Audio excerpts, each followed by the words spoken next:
Good morning everyone. हम discuss करने वाले हैं electric field and intensity of electric field.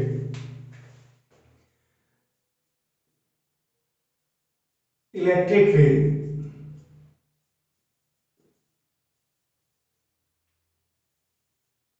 पहले आप समझ लो इसको, इलेक्ट्रिक फील्ड क्या है।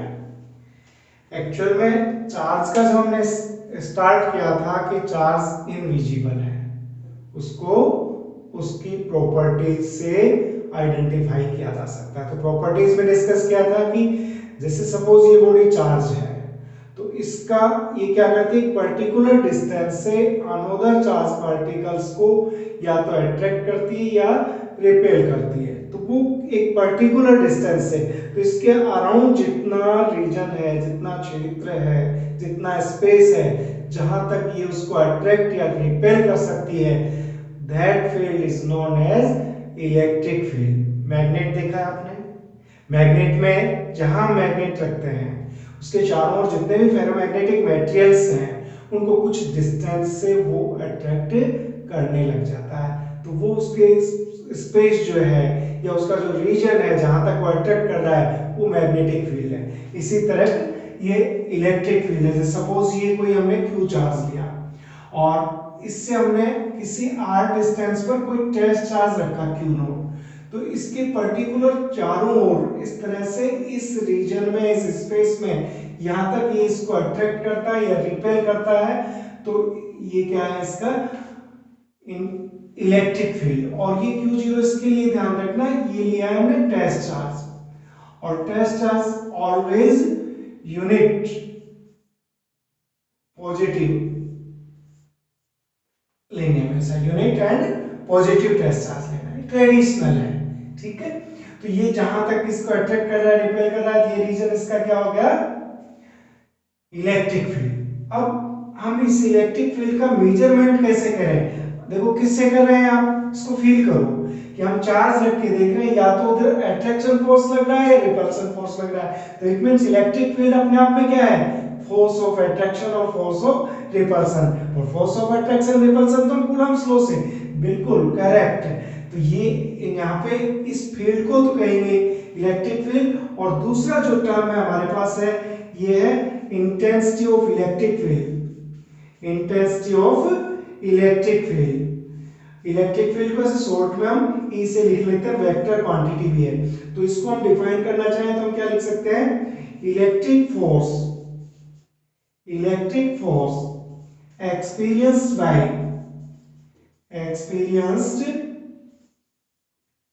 Bye a unit positive test charge. ये इसका रीजन है। इट मींस देखो, जैसे हमने कोई यहां से r डिस्टेंस पर टेस्ट चार्ज हमने Q0 रखा, तो यहां पे r डिस्टेंस पर देखो फोर्स कितना लगेगा, F equal to K Q1 Q2 upon r square according to Coulomb's law. और इंटेंसिटी ऑफ इलेक्ट्रिक फील्ड हम क्या पढ़ाने हैं, electric force per unit charge F by Q naught. यही तो इंटेंसिटी ऑफ इलेक्ट्रिक फील्ड है। तो it means due to a point charge हम लेना चाहे फॉर्मूला, तो देखो हमारे पास क्या बच गया, E equal to KQ upon R square रह गया कि नहीं रह गया। तो इस तरह से अब हमारे पास पॉइंट मिल गया कि इंटेंसिटी ऑफ इलेक्ट्रिक फील्ड का मतलब फोर्स पर यूनिट चार्ज। और इसकी यूनिट्स की बात करें तो हम दो यूनिट इसकी ले सकते हैं, एक तो न्यूटन पर कूलम ले सकते हैं, एक और इसका इक्वेशन आएगा E equal to minus dV upon dr, जो किसके लिए आएगा, पोटेंशियल डिफरेंस। तो यहां से हम इसकी यूनिट ले सकते हैं वोल्ट पर मीटर। और न्यूटन पर कूलम से आप इसका डायमेंशनल फॉर्मूला भी देखो, newton m1 L1 t - 2 upon coulomb ampere into second, Q equal to IT। तो अपने पास m1 L1 t - 3 a - 1, इस तरह से हम इसका डायमेंशनल फॉर्मूला भी ले सकते हैं न्यूटन पर कूलम से। कूलम चार्ज क्या होता है, I इंटू टी, यानी एम्पेयर इंटू सेकेंड, और न्यूटन का लिखते हैं m1 L1 t - और क्या ध्यान रखना है, ये खास चीज की, electric field is a vector. Electric field is a vector. बोलो भाई, ये छोटी छोटी चीजें हैं, electric field is a vector, vector होगा तो हमें इसकी डायरेक्शन की बात करनी पड़ेगी। Direction of E, direction of electric field always perpendicular to a point charge or charged surface, always perpendicular to a point charge and charge surface। देखो इसको हम समझ भी सकते हैं अच्छे से, ये सिंपल चीज है, ये पॉइंट चार्ज है, हमें यहाँ कोई पॉइंट लिया तो electric field is always perpendicular two point charge. इस तरह से इधर लेंगे तो ये, इधर लेंगे तो ये, इधर लेंगे तो ये, इधर लेंगे तो ये, इधर लेंगे ये परपेंडिकुलर, इधर लेंगे ये परपेंडिकुलर, इधर लेंगे ये परपेंडिकुलर। फिर अब देखो एक चीज आती है कि चार्ज में बी प्लस और में बी माइनस, तो अब हमें ध्यान रखना है कि परपेंडिकुलर यदि चार्ज प्लस है, पॉजिटिव चार्ज है, तो डायरेक्शन कैसी रहेगी, परपेंडिकुलर एंड आउटवर्ड, और यदि चार्ज नेगेटिव है तो रहेगी परपेंडिकुलर एंड इनवर्ड। क्लियर? ये अरे ये भी एक्चुअल में कहां से आएगी डायरेक्शंस, देखो ये हमारे पास कोई प्लस क्यू चार्ज है, आपने टेस्ट चार्ज कोई रखा है यहाँ पे क्यू नोट, जैसे रखेंगे तो देखो इस पर एक रिपल्सन फोर्स लगेगा और एक इधर जाएगा, यूं जाएगा नहीं जाएगा, यहां रखेंगे तो देखो रिपेल के कारण ऐसे परपेंडिकुलर आउटवर्ड जाएगा नहीं जाएगा, परपेंडिकुलर आउटवर्ड जाएगा नहीं जाएगा। लेकिन यही चार्ज हमारे पास कैसा होता, नेगेटिव होता, माइनस क्यू, और फिर हम कोई टेस्ट चार्ज रखते हैं यहाँ प्लस क्यू नोट, तो देखो किधर जा रहा है, क्लियर?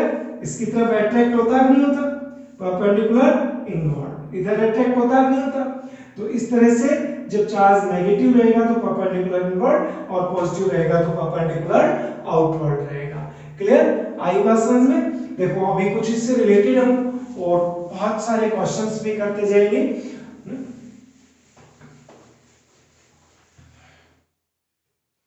हमें देखो बात करें electric field intensity due to a point charge, due to a point charge, तो हम किस तरह से एक्सप्रेस करेंगे इसको, अभी निकाला था ना एफ अपॉन क्यू से, तो E equal to K Q upon R square, और वेक्टर क्वांटिटी है तो हम इस तरह से आर का unit vector in direction of electric field. आ रही है एंजॉय कर रहे हैं फिजिक्स को, आप अच्छे से देखते जाइए। ये हो गया इलेक्ट्रिक फील्ड। अब हम एक क्वेश्चन करेंगे electric field due to a charged ring. तो देखो रिंग को हम चार्ज देंगे, ये दिया, इसके यूनिफॉर्मली डिस्ट्रीब्यूट हो गया। क्लियर? ये कोई प्लस क्यू चार्ज ले लेता हूं तो, और इसकी रेडियस ले लेता हूं मैं आर। तो रिंग के लिए हमें देखो किस तरह से दो क्वेश्चंस हमें पूछे जाएंगे, दोनों क्वेश्चन डिस्कस कर रहा हूं। एक तो हमें पूछा जाएगा एट सेंटर, कहां पूछा जाएगा, एट सेंटर। तो आप देखो सेंटर में तो आप ये चार्ज डिस्ट्रीब्यूट हो रखा है, तो एक सिमेट्रिक हो गया कि रिंग का एक सर्कल में हो गया, और हम सेंटर पर इंटेंसिटी फाइंड करना चाहते हैं। तो देखो ये स्मॉल पार्ट लिया डी क्यू, परपेंडिकुलर आउटवर्ड देखो ये रहेगा, इधर सिमेट्रिक लूंगा तो देखो परपेंडिकुलर ये रहेगा, यहां लूंगा तो देखो इधर रहेगा, यहां लूंगा तो ये रहेगा, इस तरह से सभी जगह इक्वल एंड अपोजिट। तो इंटेंसिटी एट सेंटर, क्या आंसर लेना है भाई, ऑलवेज जीरो। समझ में आ रही है बात? लेकिन यही क्वेश्चन हमें क्या पूछा जा सकता है, एट एक्सिस। इसके एक्सिस पर हम देखें तो फिर हमें इसको सोल्व करना पड़ेगा। एक्सिस का फॉर्मूला तो देखो मैं बताऊं आपको क्या रहता है, K Q X upon R square plus X square और 3/2। तो अब हम इसको किस तरह से फाइंड आउट करेंगे, देखो मैं इसका मेथड भी आपको समझाता हूं, है ना, क्वेश्चंस भी करेंगे और मेथड भी समझेंगे, क्योंकि ये क्वेश्चंस में आपके काम में आएंगे जेई में कुछ क्वेश्चन सोल्व करने के। देखो हम क्या ले रहे हैं, electric field at axis of charge ring, ये क्वेश्चन ले रहे हैं। देखो ये रिंग हो गया और रिंग का रेडियस लिया हमने आर, इस पर चार्ज कितना लिया, प्लस क्यू, जो कि यूनिफॉर्म डिस्ट्रीब्यूट हो रखा है। हो गया? देखो क्लियर? अब एक्सिस लिया, ये डिस्टेंस हमने ले ली x, यहाँ कोई पॉइंट P लिया जहां हमें इलेक्ट्रिक फील्ड फाइंड करना है। क्लियर? तो इट मींस आप कैसे बनाओगे, जैसे प्लेन में रखोगे तो देखो एक्सिस यहाँ आएगा, तो हम कॉइल को क्या मान रहे हैं, परपेंडिकुलर टू प्लेन, ऐसे मानेंगे तो देखो इसका एक्सिस यहाँ गया। क्लियर? अब देखो हमें क्या काम करना है, हमें फॉर्मूला पता है due to a point charge, क्योंकि यहाँ तो चार्ज डिस्ट्रीब्यूट हो रखा है, तो हम यहाँ ये लो बन गया पॉइंट चार्ज, dq लिया। अब इस dq के कारण हमें इंटेंसिटी लेनी है पॉइंट P पर, डायरेक्शन परपेंडिकुलर आउटवर्ड, dq लिया इसलिए इंटेंसिटी ले ली हमने dE, और ये क्या ले लिया थीटा। क्लियर? देखो इसके कंपोनेंट्स हम लें तो ये थीटा हो गया, ये हमारे पास हो गया dE cos थीटा, और इसका परपेंडिकुलर कंपोनेंट इधर हो गया dE sin थीटा। समझ में आ रही है बात? ये हो गया। इसी तरह से देखो ये dq लें सिमेट्रिक, तो ये थीटा हो गया, ये थीटा हो गया, तो ये हमारे पास dE है, तो देखो इधर क्या हो गया dE cos थीटा, और इधर हो गया dE sin थीटा। आगे बात सुन, इधर क्या हो गया dE cos थीटा, और इधर क्या हो गया d। तो देखो ये वर्टिकल कंपोनेंट्स हैं, ये इक्वल एंड अपोजिट है, कैंसिल हो गए। इसकी डायरेक्शन देखो, फर्स्ट पॉइंट जो हमें मिला रिजल्टेंट इलेक्ट्रिक फील्ड की बात करें तो ये किधर है, perpendicular to the plane of charged ring. देखो ये है इसके परपेंडिकुलर टू द प्लेन या along with the axis, along with the axis, ये ध्यान रखेंगे। ये तो कैंसिल हो ही गए। अब हमें दूसरा काम करना है, इसका मैग्नीट्यूड फाइंड करना है। तो मैग्नीट्यूड में बेटा जो गलती होती है कि हम देखो ये x डायरेक्शन का तो ले लिया नेट, लेकिन गलती क्या होती है, बच्चे ऐसे करते हैं D cos theta plus D cos theta sir 2d cos theta, बस ये करते ही गड़बड़ हो जाएगी।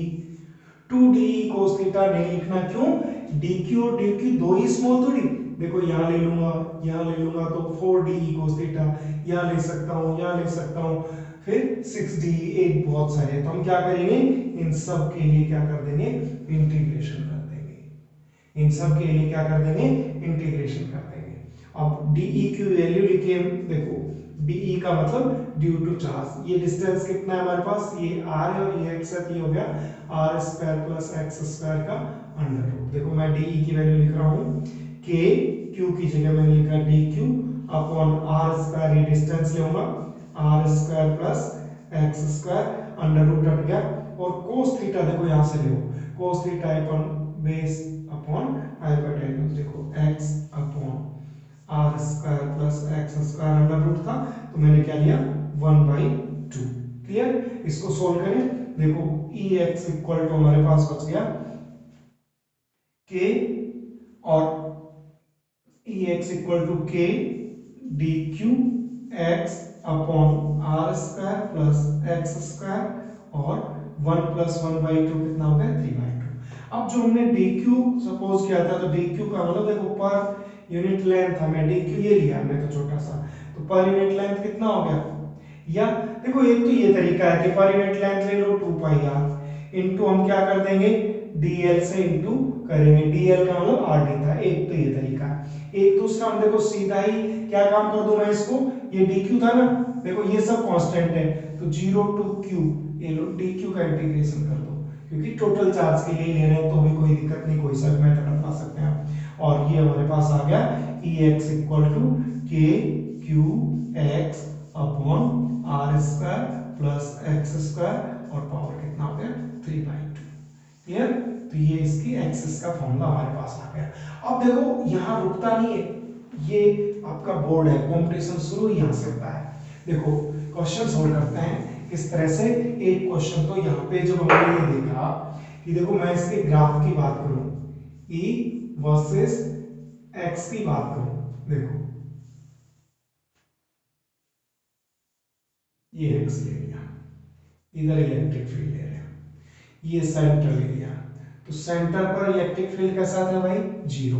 तो जीरो और एक्सिस पर ये आया, इट मींस देखो इंक्रीज होता है, लेकिन जब रिंग से ये कहीं डिस्टेंस बढ़ती जाएगी तो इनफाइनाइट पर आकर तो जीरो होगा। इसका मतलब ये किसी पर्टिकुलर पॉइंट के बाद क्या होना शुरू कर देता है, डिक्रीज। जीरो कहाँ होगा, where X equal to infinite, तो ई इक्वल टू क्या आ जाएगा, जीरो। और ये एक पर्टिकुलर पॉइंट पर जाकर ये क्या होता है, ई यहाँ पे कितना होता है, मैक्सिमम। और ये किस डिस्टेंस पर, R by root two distance पर, plus minus R by two पर, जैसे प्लस है तो इधर लेंगे तो इधर माइनस पर। तो ये कहां से आएगा, देखो क्या करेंगे, मैक्सिमा की कंडीशन लगाएंगे, D upon D x should be zero, तो डी अपॉन डी एक्स, और ई की वैल्यू हमारे पास क्या दे रखा है, K Q X upon under root sorry R square plus X square, power कितना दिया, 3/2, इक्वल टू क्या होना चाहिए, तो इसको डिफरेंशिएट करेंगे तो ये plus minus R by root two. तो यहाँ पर ये वैल्यू कैसे रहती है, मैक्सिमम वैल्यू रहती है, किसके लिए, रिंग के लिए। तो अब इस तरह से हम देखो रिंग के कुछ क्वेश्चंस और भी सोल्व करेंगे, जैसे तो कंप्लीट रिंग नहीं, हम हाफ रिंग ले लेते हैं।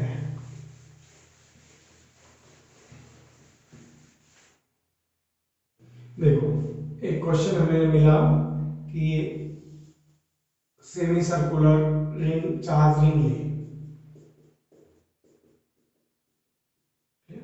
जिस पर चार्ज डेंसिटी है लैम्डा, और ये सेंटर और ये इसकी होगी रेडियस।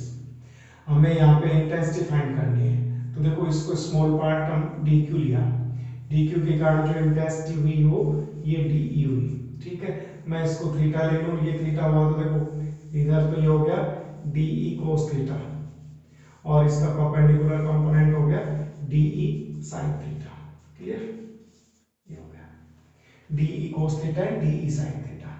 तो एक चीज तो या तो हम डायरेक्ट इनको अलग अलग कर लें, या फिर ऐसे भी कर सकते हैं, देखो एक यहाँ सपोज कर लो, तो ये वापस देखो सिमेट्रिक लेंगे, तो ये अपने पास उसी सिमेट्रिक थीटा ले लेंगे, तो वापस देखो ये इधर तो क्या आएगा, डी ये थीटा लिया, ये थीटा, तो इधर तो क्या आ जाएगा अपने पास डी ई कोस थीटा, और इधर क्या आ जाएगा डी ई साइन थीटा। तो देखो ये कंपोनेंट तो इसके कैंसिल हो रहे हैं, हमेशा ये इसके परपेंडिकुलर एन कैप की डायरेक्शन में डायरेक्शन आएगी। तो हम इसको सोल्व कर ले, देखो टोटल इलेक्ट्रिक फील्ड ई जो आएगा इसके परपेंडिकुलर यानी वाई डायरेक्शन में आएगा, और ये कितना रहेगा, हम देखो ये तो रेडियस होएगी, तो के क्यू का मतलब ये अपॉन आर स्क्वायर, ये हो गया अपनी। और ये क्या था, ये तो हमने डी की वैल्यू ली है, इसके कारण हमारे पास देखो टोटल इलेक्ट्रिक फील्ड कितना है, हमारे पास आया डी ई साइन थीटा, इसका इंटीग्रेशन हमें करना पड़ेगा। तो ये वैल्यू हम डी ई की इसमें पुट करें, ई इक्वल टू देखो K D Q upon R square into sine theta, और इसका इंटीग्रेशन 0 टू देखो यहाँ तक कितना एंगल हो गया पाई कंप्लीट के लिए। और क्योंकि डी क्यू की वैल्यू लेनी है तो हम क्या ले लेंगे, lambda D L, per unit length lambda, इस डी एल लेंथ पर कितना हो गया लैम्डा डी एल, और डी एल देखो क्या है, डी एल हमने ये जो टुकड़ा लिया ये डी थीटा ले लेता हूँ, ये डी एल है और ये क्या आर, तो डी एल इक्वल टू क्या जाएगा आर इंटू डी थीटा। तो डी क्यू इक्वल टू अपने पास क्या आ गया, देखो लैम्डा तो ये है, और डी एल की जगह लिखा हमने आर डी थीटा, क्लियर। तो ये यहाँ पे डी क्यू की वैल्यू लिख देते हैं, E equal to K lambda R D theta upon R square into sine theta. हमें 0 टू पाई इसका इंटीग्रेशन अब कर लोगे, देखो आर कैंसिल हो गया, और हमारे पास ई को सोल्व करना था, तो ई इक्वल टू देखो क्या है के लैम्डा अपॉन आर और sine theta into D theta, ये कांस्टेंट है, 0 टू पाई इसका इंटीग्रेशन कर देंगे, तो e इक्वल टू हमारे पास K lambda upon R sine theta का हो गया माइनस कोस थीटा, और 0 to pi upper limit minus lower limit करके माइनस को अंदर गुणा करो, इसलिए लोअर लिमिट यहाँ पे प्लस की होगी, ये कोस पाई हो गया, और ये 1 और माइनस ये 1 1 और 1 2, तो e इक्वल टू हमारे पास फॉर्मूला आ गया 2k lambda upon R, clear. ये क्या फॉर्मूला आ गया हमारे पास 2k lambda upon R, clear. कई जगह सॉरी ये तो ऑप्शन ही नहीं मिला, देखो ये जो फॉर्मूला मिला हमें 2k लैम्डा अपॉन आर, तो ध्यान रखना ये नहीं मिले तो लैम्डा जो होता है ये टोटल चार्ज गिवन हो तो क्या हो गया q अपॉन सेमी सर्कल के लिए पाई आर हो गया नहीं, इसलिए हम देखो इस फॉर्मूले को क्या लिख सकते हैं E इक्वल टू 2k और लैम्डा की जगह ये लिख दूं q upon pi R square, ये भी ले सकते हैं। और हम यदि k की वैल्यू लिखना चाहें 1 upon 4 pi epsilon naught, 4 pi epsilon naught, तो k की वैल्यू लिखें तो फिर हमारे पास बच जाएगा देखो 2 pi square epsilon naught R square, ये भी ऑप्शन हो सकता है। तो ये दे सकते हैं, ये दे सकते हैं, ये दे सकते हैं। तो इस तरह से आप क्वेश्चंस करते रहिए, प्रैक्टिस जारी रखिए। Thank you so much and have a nice day.